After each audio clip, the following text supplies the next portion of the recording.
Udin senang boleh meminjam buku kakaknya. Udin berterima kasih kepada kakaknya. Mengucapkan terima kasih dengan santun dapat menjaga kerukunan. Kak Citra mau bertanya nih adik-adik, apakah kalian pernah ditolong oleh orang lain? Atau kalian pernah dipinjami barang oleh teman kalian? Atau diberi sesuatu oleh orang tua kalian? Jika kalian mendapatkan pertolongan atau mendapatkan sesuatu, hendaknya kalian mengucapkan terima kasih dengan santun.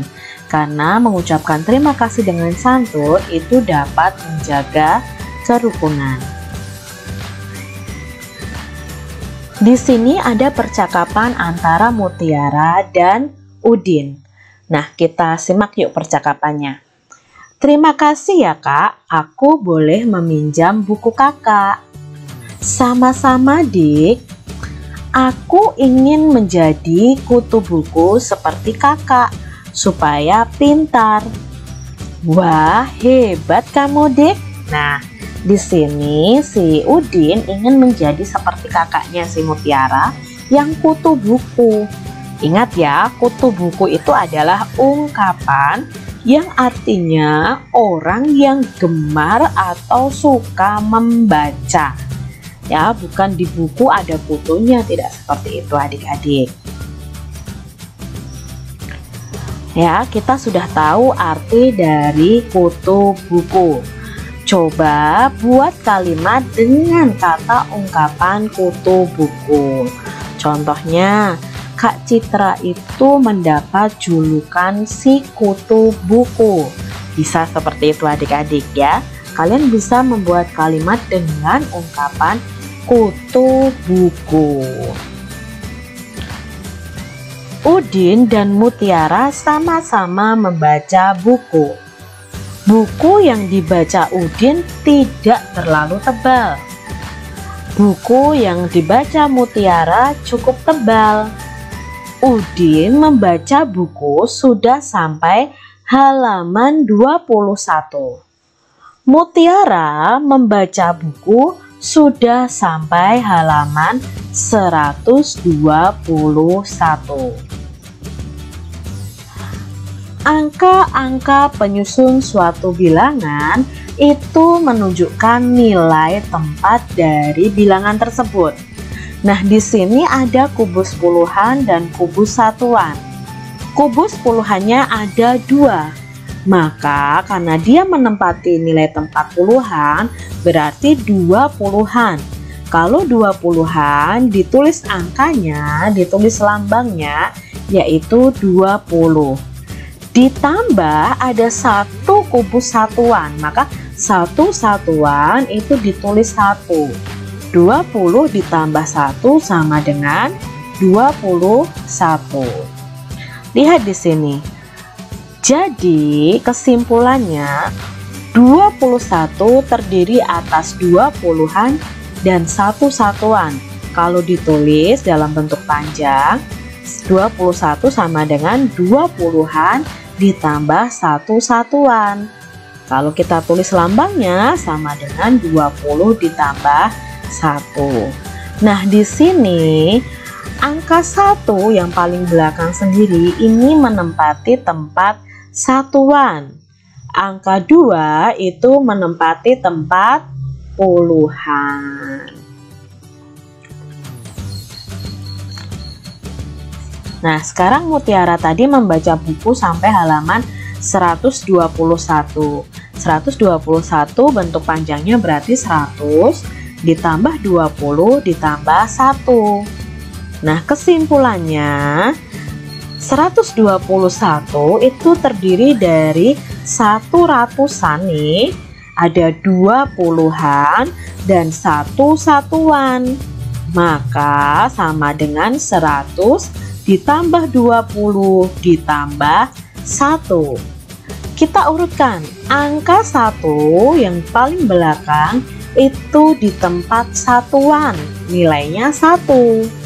Angka 2 itu di tempat puluhan, maka nilainya 20. Angka 1 yang paling depan itu di tempat ratusan, maka nilainya adalah 100. Perhatikan di sini ada angka 234 ya. Angka 4 menempati tempat satuan dari belakang ya. Lalu angka 3 menempati tempat puluhan. Angka 2 menempati tempat ratusan. Maka membacanya 234. Contoh berikutnya 370. Berarti angka 0 menempati tempat satuan. Angka 7 menempati tempat puluhan. Angka 3 menempati tempat ratusan. Maka dibaca 370. Nah, ini juga seperti itu adik-adik. Angka 6 menempati tempat satuan. Angka 0 menempati tempat puluhan. Angka 5 menempati tempat ratusan. Maka ini dibacanya 506. 687. Angka 7 menempati satuan. Angka 8 menempati puluhan. Angka 6 menempati ratusan. Maka dibaca 687. Menulis bilangan. Nah, kita ulangi lagi menulis bilangan. 117, maka ditulis bilangannya ya 117, tapi cara membacanya yang betul adalah 117. 246. Ratusannya 2, puluhannya 4, satuannya 6, maka ditulisnya seperti ini. Lalu berikutnya 394. Ratusannya 3, puluhannya 9, satuannya 4. Nah, cara penulisannya yang betul seperti ini adik-adik. Sekarang membaca bilangan. Kalau bilangan ini dibaca 632. Kalau bilangan ini adik-adik, ya, ini dibaca 784. Ya, jadi Kak Citra berharap kalian bisa menulis bilangan dan bisa membaca bilangan. Tuliskan kembali percakapan pada halaman 28. Nah, ini kalau di paket ya, percakapan antara Mutiara dan Udin tadi. Kemudian lanjutkan dialognya.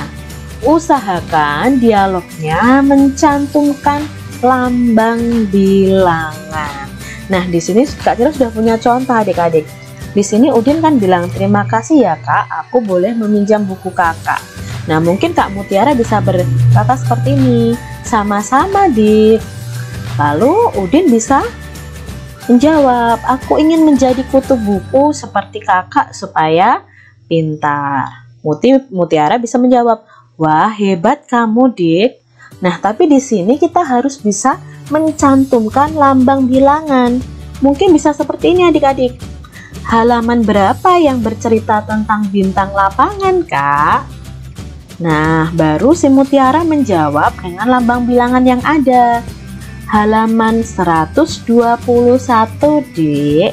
Maka dalam dialog ini kita sudah mencantumkan lambang bilangan. Ini contoh dari Kak Citra. Udin dan Mutiara berbicara santun. Kesantunan itu menunjukkan Udin dan Mutiara menjaga kerukunan. Udin dan Mutiara juga ramah kepada semua orang. Orang yang ramah akan memiliki banyak teman. Nah, masih ingatkah kalian lagu tentang peramah dan sopan? Nah, di sini kita ingat bahwa lagu ini bisa dinyanyikan panjang dan dinyanyikan pendek sesuai dengan syairnya. Lalu bisa juga dinyanyikan dengan penekanan yang kuat dan tidak. Nah, di sini contoh kita menyanyikan lagu ini dengan penekanan yang kuat. khususnya di syair-syair yang ditulis tebal. Ya, jadi coba kalian praktekkan bahwa yang ditulis tebal itu harus dinyanyikan dengan penekanan yang kuat. Begitu adik-adik untuk pembelajaran kita hari ini.